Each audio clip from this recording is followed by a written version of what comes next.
Metal screamed once, then went silent. Someone froze with a shovel half raised, breath held, heart hammering so loud it felt like it might travel through the clay itself. That was how the operation really began, not with a briefing or a code name, but with fear, deep underground, beneath a nameless industrial block on the edge of West Haven, a city still pretending the war had ended. The reels were already spinning by then, 4 feet of magnetic tape every second, chewing through voices that believed they were private, in a processing hall far away in Northbridge where no one asked why the lights never went off, and the translators rotated like exhausted infantry. 48 linguists, sometimes 50, working 3 shifts, fueled by coffee and routine, pulling conversations out of static and writing them down as if they were just words and not lives. The material arrived sealed and sanitized. Diplomatic courier bags 3 times a week, all through 1954 and into the frost-bitten start of 1955, and nobody told them the truth. That the entire river of intelligence they were drowning in had been poisoned before the first drop flowed. Arthur Klein knew. He knew before the excavation permits were forged, before the warehouse shell went up, before a single grain of clay was displaced. He had been in the room 2 years earlier, jacket buttoned, posture perfect, the kind of man senior officers trusted instinctively. Section 5. Metal on his chest. Smile that never lingered too long. He had already crossed the line during captivity in the East, already decided survival meant allegiance, already belonged to another capital entirely. When the agency briefed Allied Command on Project Lantern, because the tap lay under territory they technically did not control, Klein listened, nodded, wrote everything down, then walked out into the rain and handed the future over to his handler. From that moment on, the other side knew the path, the depth, the soil composition, the cable designations, the timeline measured down to the week. They knew before the shaft was reinforced, before the sandbags were stacked, before the cover story about experimental signal equipment hardened into fact. And still the tape kept rolling. 400 feet a day was the baseline. On good days, when multiple trunk lines carried traffic at once, the reels ran hot, 600 feet, sometimes more. The analysts upstairs thought they were witnessing a miracle, the kind of breakthrough careers are built on.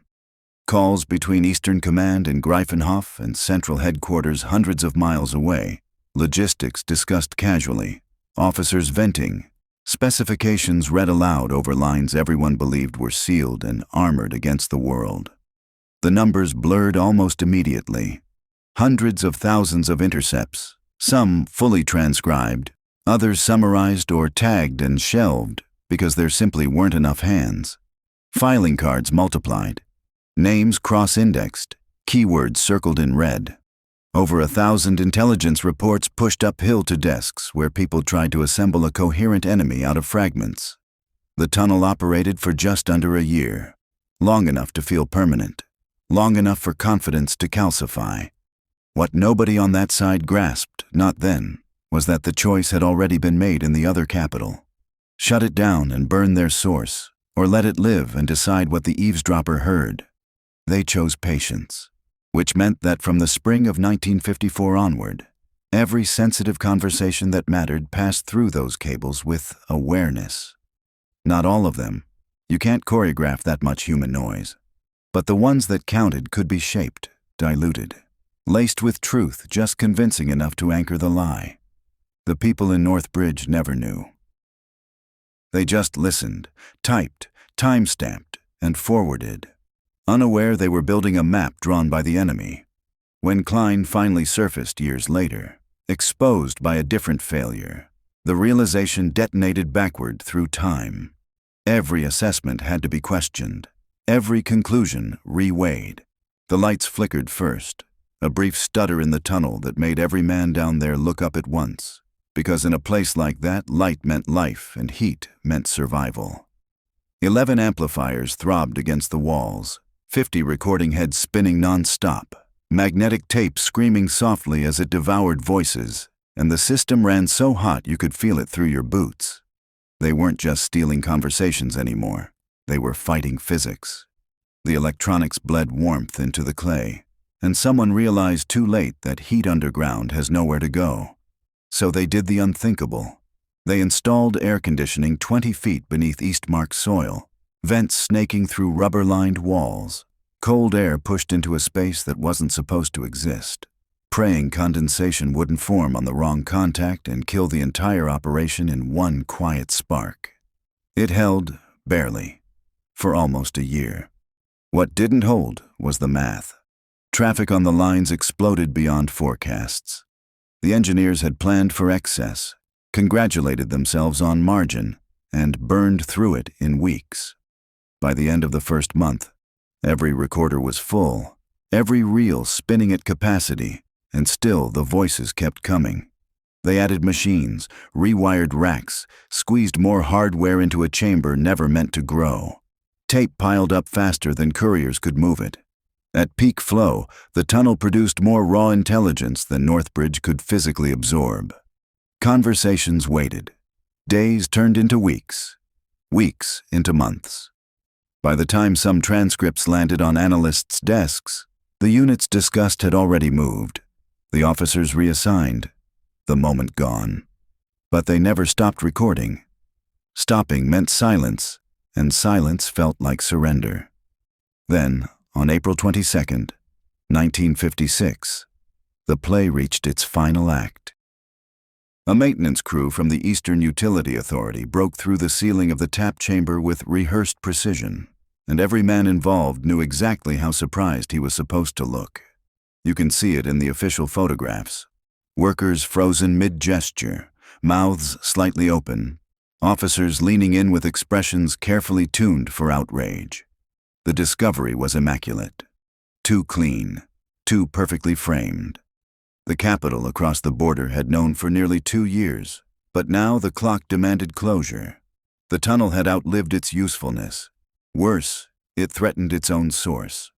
So they staged an accident. Routine inspection along the Meridian Road trunk line. Minor pressure anomaly. Dig down, find something unexpected. Alarm raised, shock expressed. The story rolled out smoothly, like it had been practiced because it had. Western reporters were invited within days, marched through the shaft in controlled groups, cameras clicking as if witnessing a crime scene rather than a set. Every detail was curated. Look at the arrogance. Look at the machinery. Look at the violation. What mattered most was restraint. No one revealed how precisely they understood the tunnel, how familiar they were with the induction coils, the ventilation layout, the recorder banks. React too intelligently and someone on the other side might start connecting dots. So the officers played dumb, while their eyes went straight to the critical components, hands hovering over devices they already knew by heart. The protection of Arthur Klein demanded subtlety. The message to the world was thunderous anyway. State newspapers exploded with condemnation. Headlines screamed betrayal and sovereignty. Images of the tunnel flooded every channel, proof of Western duplicity carved into the earth itself. Journalists were ushered past the humming machines, past the cables still wrapped in silent coils, allowed to photograph everything that supported the narrative.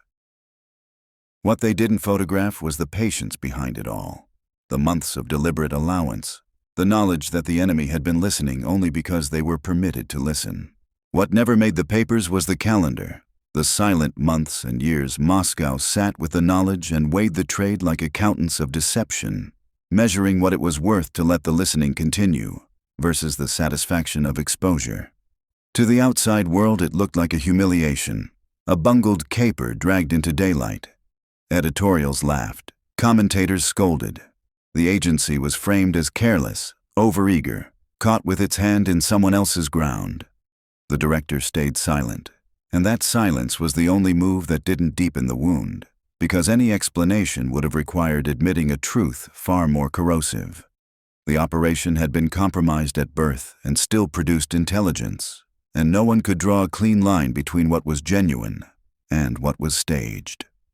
Inside the rooms where damage assessments happened, the man who caused it all sat quietly among them, taking notes, nodding at theories, wearing concern like a uniform. He listened as officers speculated about construction noise, about informants, about bad luck, and later repeated their confusion word for word to someone who already knew the answers. His instructions were simple and precise. React normally, contribute just enough. Never push the conversation away from false conclusions, never steer it too hard toward truth. He did that for 5 more years, long enough for the tunnel to become history and for suspicion to fade back into background noise. The structure itself remained, untouched at first, because destruction would have broken the illusion. Instead, they repurposed it. School groups walked through the shaft, boots echoing where silence had once been enforced. Delegations paused in the tap chamber while guides explained how vigilance had triumphed over espionage. The machines became trophies.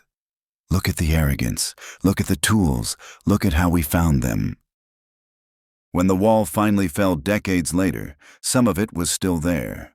Metal bloomed with rust, recorder banks slumped like fossils, the induction rig still clamped around dead cables as if waiting for voices that would never return. The performance had done its job. No one connected the betrayal until another thread snapped years later, and by then the damage was already folded into history. The numbers stayed slippery but staggering all the same. Hundreds of thousands of conversations, tens of thousands of hours of speech, more material than a small archive could digest. The translators drowned in it. Tape recorded in early summer might sit untouched until autumn, the intelligence value evaporating while it waited its turn. Units moved, supplies arrived, commands changed hands, and yet the mass mattered. Even controlled deception frays at the edges. You can choreograph generals and brief senior officers, make sure the big decisions sound exactly how you want them to sound when they're overheard months later. What you can't fully suppress is the noise of reality. A transport officer cursing a shortage of spare parts, a junior signalsman admitting a system barely works, a clerk complaining about paperwork delays. The texture of occupation life bled through, unfiltered, revealing stress, inefficiency, fatigue. That texture told its own story, one that couldn't be cleanly scripted without shutting down communication altogether, and that was impossible. An army holding territory needs its lines open. Orders must move. Coordination must happen.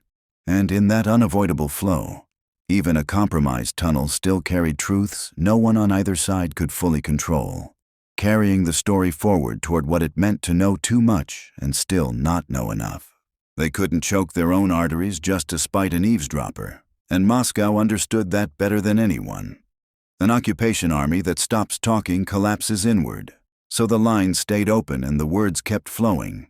And somewhere far away, clerks fed names into card catalogs until the drawers bowed under their weight. Thousands of officers indexed, voices matched to ranks, habits, tempers. Patterns emerged not from what was said, but from when and how often.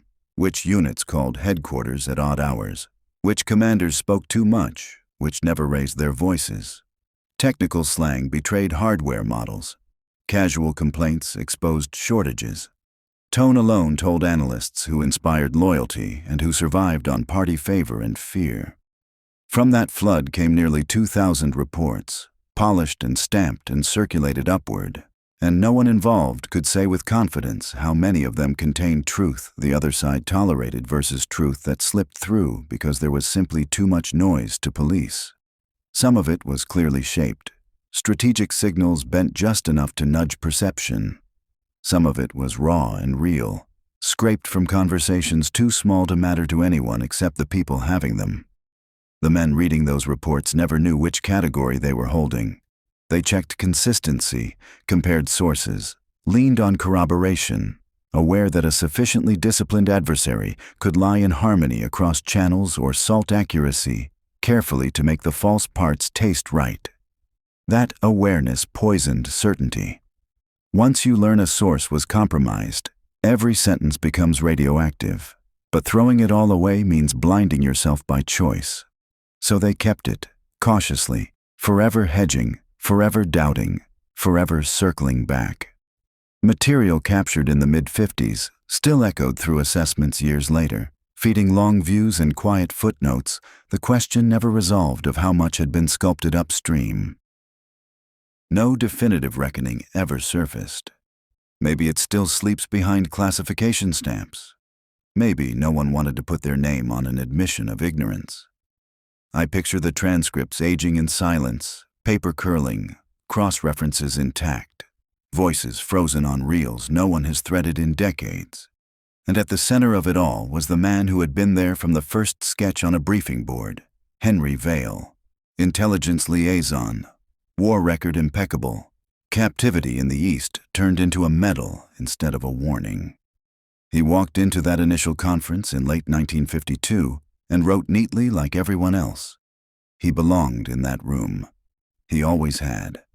When the Americans laid out the plan because the tap would cross territory his service nominally controlled, Vale listened, memorized, and later delivered the entire architecture intact. The chronology is what makes it lethal. He had already been reporting for years before the project even had a name. Whatever story later biographers preferred, idealism, coercion, faith, it doesn't change the outcome. His access was total. Blueprints before ground broke, depth calculations before shovels turned, cable specifications before coils were built. With that, the other side didn't just react, they planned. They chose what to lose and what to protect. They arranged the future listening environment before the first voice was ever captured. The mechanics of how he passed the material remain a blur, and maybe they should. Cameras hidden in ordinary life. Papers copied in quiet rooms, drops and signals invisible to anyone not trained to see them. Those details are trivia. The consequence is what matters. His reporting bought Moscow time, options, narrative control. It let them turn an intrusion into leverage. And the cruelest symmetry came later, when he sat through post-exposure meetings, nodding along as colleagues dissected theories about noise leaks and accidents, offering thoughtful speculation, watching people circle the truth without ever landing on it. That is what real penetration looks like. Not chaos, not sabotage. He would have done exactly what a professional was trained to do. Suggest possibilities without insisting on them. Worry without panicking. Mirror the anxiety of the room while keeping his own pulse invisible. Being exposed didn't mean embarrassment for him. It meant a cell or a grave. And he understood that with perfect clarity. So he stayed precise, clean, unremarkable, year after year, until the break came from somewhere else entirely. A defector out of Warsaw, a name passed quietly across desks, fragments that didn't point to him directly but narrowed the field enough to make the air feel thinner. The inquiry dragged on, slow and cautious, because accusing the wrong man inside that service would have been catastrophic. He kept working during it, kept attending meetings, kept filing reports. If he sensed the walls closing, he couldn't run without confessing guilt by motion alone. When they finally took him in the spring of 1961, it was calm, procedural, almost polite. The trial happened behind closed doors. No theater, no public reckoning. 42 years handed down. A sentence calculated for symbolism rather than expectation. 1 year for every compromised asset, as if betrayal could be quantified cleanly. It didn't hold him long. 5 years later, a rope ladder cleared the wall of a London prison. A car idled in the dark, and a route unfolded that ended where his loyalty had already lived for decades. He died old, comfortable, convinced, speaking without regret, defending his choices as history demanded. None of that matters. What matters is the damage equation. One man, seated early enough at the table, collapsed the most ambitious signals operation of the era before it existed. Months of silent excavation, engineering genius, risk measured in heartbeats underground, entire buildings devoted to processing, all neutralized by access. Machines can be hardened, ciphers rotated, systems redesigned. People remain the fault line you never fully seal. Moscow saw it immediately. Deny the tunnel and lose the source, or preserve the source and turn the tunnel into an instrument. The decision didn't take long. A young officer inside Allied planning circles, positioned for decades of future access, outweighed any single collection platform, especially one you could bend. So they let it run, almost a year, long enough to harvest deception, long enough to watch how the adversary thought, long enough to shape what they believed they were stealing. Not everything could be controlled, the volume was too great. But the conversations that mattered could be redirected, sanitized, avoided altogether. Sensitive orders moved elsewhere. Real intentions discussed off those lines. What remained was a curated signal, dressed as raw truth. The brilliance wasn't hiding the tunnel. It was weaponizing it. The Americans believed they had found a hidden ear into the enemy's nervous system. The enemy knew they were being overheard, which meant anything spoken there would be treated as gold by analysts who thought the collection was pure. Feed belief, let it harden, and watch decisions grow from it.